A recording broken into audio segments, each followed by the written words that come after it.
మన ముఖ్యమైన ప్రవృత్తిలో మనం ఉంటాం. ఏంటి మనం ప్రధానమైన ప్రవృత్తి? ఆధ్యాత్మికము, స్వాధ్యాయము, సజ్జన సంగత్యము, ధ్యానము. ఇది మన ఆధ్యాత్మిక ప్రవృత్తి. మన వృత్తి ఏదైనా కావచ్చు, టీచర్ కావచ్చు, ఇంజనీర్ కావచ్చు, డాక్టర్ కావచ్చు, బస్ డ్రైవర్ కావచ్చు, బస్ కండక్టర్ కావచ్చు, రిక్షా తొక్కేవాడు కావచ్చు, రాజు కావచ్చు, రాణి కావచ్చు. అదంతా ప్రాపంచికం. అందులో ఉంటూనే మనం ఆధ్యాత్మికంలో రాణిస్తాము, ఆధ్యాత్మికంలో విరాజిల్లుతాము. దీని పేరు మధ్య మార్గము, ద గ్రాండ్ మిడిల్ పాత్.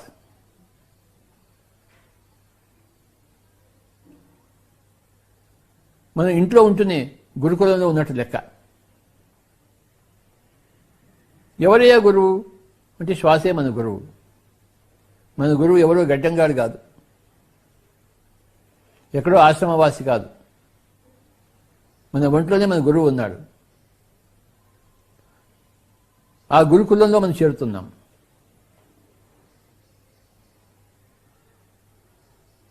ఆ గురువును పట్టుకుంటున్నాం.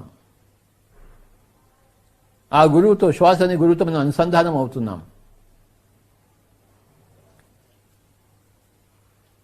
ఇంట్లోనే గురుకులం, అది మధ్య మార్గము. ఇంట్లోనే ప్రాపంచికము, ఇంట్లోనే ఆధ్యాత్మికం. పగలంతా ప్రాపంచికము, రాత్రంతా ఆధ్యాత్మికం. సూర్యాస్తమయం అవుతూనే ఆధ్యాత్మికం ప్రారంభం.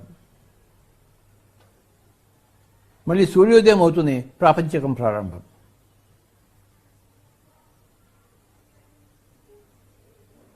రాత్రంతా మనం నిద్రపోము, సగం నిద్రపోతాము, సగం ధ్యానం చేసుకుంటాం.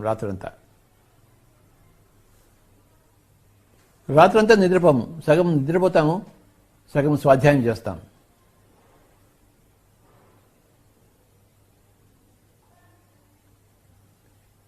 రాత్రంతా నిద్రపోము, రాత్రంతా సగం నిద్ర, సగం సజ్జన సాంగత్యం చేస్తాం.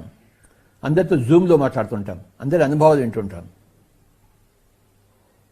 ఇంట్లో ఉండే ఇది మధ్య మార్గము,